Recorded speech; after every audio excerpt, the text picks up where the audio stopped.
What's good, YouTube? I am back with another video, back with my Mental Health Mondays. So welcome to Mental Health Mondays. This is my second video. And before we get started, don't forget to like, comment, and subscribe, and share this video with somebody, anybody. And yeah, I just started this last week. This is my second time doing this, and I'm really excited. So let's get into the video. So today I wanted to talk about acknowledging when your mental health is off, or kind of recognizing when your emotions are overwhelming or you're not quite sure why you feel the way that you feel. So always take it back to me, talk about what I've been through and personal stuff. So when I first realized that I had depression, when I first noticed that I had depression, I was around 12 or 13. I remember having many days where I would go to school and I would feel down, and it'd be weird because I would have like a great morning. You know, my mom would send me off to school. I'll say bye to my siblings before they went to school, and I'll be feeling fine, you know, hanging out with my friends in the morning, or sometimes even walking to school with a friend or about two friends, you know, and everything would be cool. And then I'll get to school, or I'll be in like second or third period, and I'll just get sad out of nowhere. And when I mean sad, I mean like sad. Sometimes I would cry. Sometimes I wouldn't want to talk to anybody. And other times I just wanted to isolate myself, and I didn't really understand it at all. And so on the outside looking in, some people thought like I had an attitude problem. Some people thought they did something to me. Some people thought that I was being mean just to be mean, or I was just distancing myself because, like, just because. And it wasn't any of that. And I honestly had no idea what it was or why it was so heavy, but I would just be like sad. And I remember this one specific day in the 7th grade when it was towards the end of the school year. And you guys remember in junior high when you would test for certain subjects on like Tuesday, and then the next day, like on Wednesday, you'll test for your other subjects. So you'll go to class on Tuesday for like first, third, and fifth period, and then Wednesday you'll go to class for second, fourth, and sixth. So it was one of those days, and I remember being in my math class, and like I got all my work done, and I remember sitting at my desk, and I had my head on my desk, and I was just crying and crying and crying and crying, and I didn't understand why. And I had friends ask me what was wrong, couldn't express it. Teachers asked me what was wrong, couldn't express it. And then I just remember going to the bathroom and still crying. And so basically I said all that to say sometimes in the beginning it can be overwhelming, like I said, and it was overwhelming because I was sad and didn't understand it. And what made it even more confusing is when the environment that you have around you, or the environment that I had around me, was positive and it was good, and I had good people around me and good friends and, you know, family members and stuff. So it was like, if nothing is going wrong on the outside, why do I feel so bad on the inside? I didn't understand it. So when you're trying to understand mental health and you're trying to get through mental health, it can be extremely challenging. And I don't think it's ever a thing where you're gonna have like solid concrete evidence on how to fix it, or how to get through it, because not everything works for everybody. And so for some people it can be counseling or therapy. For other people it can be going to the gym, and for other people it can be expressing it through art. So it could be writing poetry, or painting, or drawing, or coloring, or making clothes, anything like that. But when you're first going through it and you don't realize you're going through it, my advice to you is to take a step back from people, you know, kind of take a look at yourself and ask yourself, is there something going on? Am I going through something on the outside that I haven't really been paying attention to, such as, hey, am I stressed out over these finals and these exams? Am I stressed out because my kids have baseball practice and soccer practice and a dance performance, and they have school projects and stuff, and I still have work to do, and I have to find a schedule because I get off work at this time and my daughter has basketball practice at this time, and I have to cook dinner at this time, but then I have to go pick my son up from band rehearsal at this time. It's like things like that, and it's like you put yourself on this busy schedule and you can get so caught up in life just being life, and you can get so caught up in that where you don't even realize that you're stressing yourself out, or you are making yourself sad or a little down, because for one, you're making time for everybody else and not really putting yourself. And I'm not saying this like in a bad way. Like I said, life happens. So you've been putting everyone first and you haven't really been having time to yourself. That can definitely play a role in your mental health. You can be giving and giving and giving and giving to someone or people and not giving enough to yourself, and that can play a role in your mental health. One second, I need to fix my camera. Okay, that's better. You could be giving and giving and giving to a person, like I said, or people, and that could play a role in your mental health because you're draining yourself at the end of the day. There's just so much that plays a role.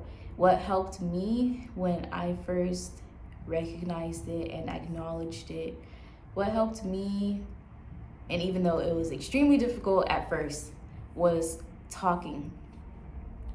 Before I was comfortable and able to express my emotions and my feelings, I would just bottle everything inside and tell everyone that I was fine and everything was okay, even though it really wasn't. And I would just lie because I either didn't want to talk about it, I didn't want to be a burden to anybody, or I just felt like people didn't understand or they wouldn't understand me, so I would just keep everything to myself. Like, how can they don't know what I'm going through, what I've been through, so how are they going to try to sit and listen? I don't want you to sit and listen. Like, I want help and I need advice. And some people can give it, so I'll just like forget it. But yeah, one thing that really helped was talking. And first I started talking to my mom, and then I started talking to my sister, and then, you know, eventually I got put in counseling, so I had a counselor that I would talk to, and trusted friends at times. But I needed to talk because if I didn't talk, then I would just keep keeping everything in until it would eventually build up. And then I had moments where I would just explode on people, and I would explode on people who didn't deserve it. People who had no idea I was going through what I was going through. People who have only ever wanted to support me and be there for me, and, you know, and I would explode on those people, and I didn't think that that was fair at all. So I've learned to talk and express myself, and at times it felt like it was an urge to talk about it because it would just bother me so much that I would be sad and not understand why. And, you know, sometimes I didn't have all the right words to say. Sometimes I would tell people I don't know what I'm feeling, and I don't know what to say, but I'm just sad. I sometimes say that now, and I've been dealing with my depression for a little over 10 years, 10, 11 years. And I still, like, to this day, I tell people I don't really know how to express it, or I don't know. My mom asks me all the time, how are you feeling? How's your mental health been feeling? And sometimes I'll be like, I don't know, I've been feeling angry and I don't know why. Or I've been feeling sad and I don't know why. So acknowledging it is the first step. Second step would be to try to talk it out as best as you can. And if you can't talk it out, I would say express it out. My counselor / therapist right now is encouraging me to express myself, express my anger, express my sadness, express everything that I'm feeling through drawing. I love to draw, and I mainly draw like cartoon characters and kind of like new school stuff. I'll do like graffiti letters or characters from like movies or TV shows, even games and stuff. But she was like, don't draw don't draw only when you want to make a video. She was like, draw when you're sad and when you're happy and when you feel something. She was like, put it on paper. So that's what I've been trying to get into more. So yeah, acknowledge it / recognize it. Talk it out. If you can't talk it out, express it, show it. And then my third piece of advice would be, don't blame yourself. Because I had a habit of doing that. Not really blaming myself, but kind of like talking down on myself because my mental health was like out of whack, I guess I would say back then. Nothing's wrong with you. You're not crazy. You're not a psychopath. You're not ugly. You're not worthless, useless. You're not any of those things. Those are some of the things that I would tell myself and I would call myself. And that's not okay. It's not okay right now, and it wasn't okay back then. Excuse me. Don't blame yourself. Things have happened.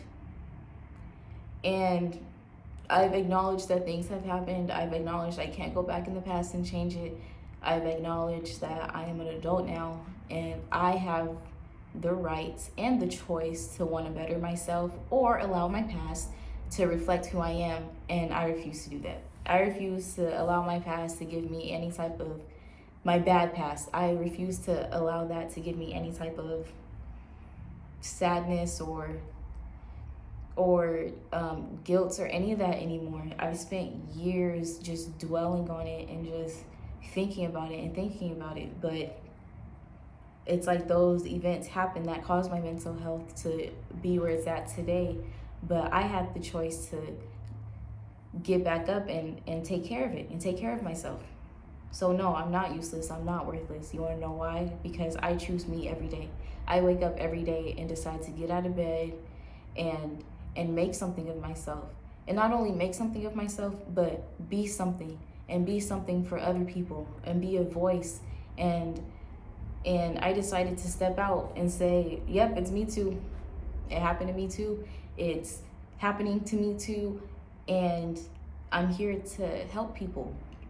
And I feel like some people can get caught up in feeling like they're responsible for their sadness, or they're responsible for their depression or anxiety or PTSD or anything like that. But it's like, if things happen that were out of your control, then no, all of that is a lie. And you just got to get back up. You have to put yourself first, and you have to choose yourself every single day. And it's not easy. It's not a cakewalk, but the walk is definitely worth it. And life is like this. You're going to have many trials and tribulations and a lot of good and bad moments. But don't only focus on the bad moments. That's something I'm learning right now. I'm trying to teach myself to get out of. Stop focusing on the bad stuff. Look at the good stuff, because I've had way more good stuff happen to me than bad stuff. But for years, I would only focus on the bad stuff because it hurt me so much. And so that would be my 3 pieces of advice to give to you when you're first acknowledging your mental health and trying to see what's wrong and what's going on. Acknowledge and recognize it. Talk it out. If you can't talk it out, express it, show it. Express it, show it. And then my 3rd one would be, do not blame yourself. Maybe it should be 4, but I'm gonna keep it at 3. Don't blame yourself. It's okay. And you're gonna be okay. So that's all I have for you guys today. Don't like to really drag my videos too much. But yeah, a little quick, simple, sit down, let's talk right quick. Get used to talking, even if you have to talk to yourself. And don't think you're crazy for that. I talk to myself all the time. And honestly, I think it's linked to anxiety, because a lot of the times when I'm talking to myself, I'm trying to calm myself down. So it's okay to talk to yourself, as long as you don't answer back. No, I'm just playing. talk to yourself and get used to, it's okay to be vulnerable with the right people. You have to be able to trust them. And, you know, you just got to know who's really there for you and who's not. So be very careful on who you choose to express yourself to and who you choose to be vulnerable with. And that's how I'm gonna end off my video. Thank you so much for watching. Again, don't forget to like, comment, and subscribe. I really appreciate you. Please don't forget to love yourself. Don't forget to choose yourself. Don't forget to put yourself first. Continue to spread love, joy, kindness, and peace out into the universe, and watch all that good energy travel back to you. Okay? This was my second week of my Mental Health Mondays. Please stay tuned for my next video next Monday. And until then, stay strong, stay true, and stay tuned for more content. And I'll see you next time.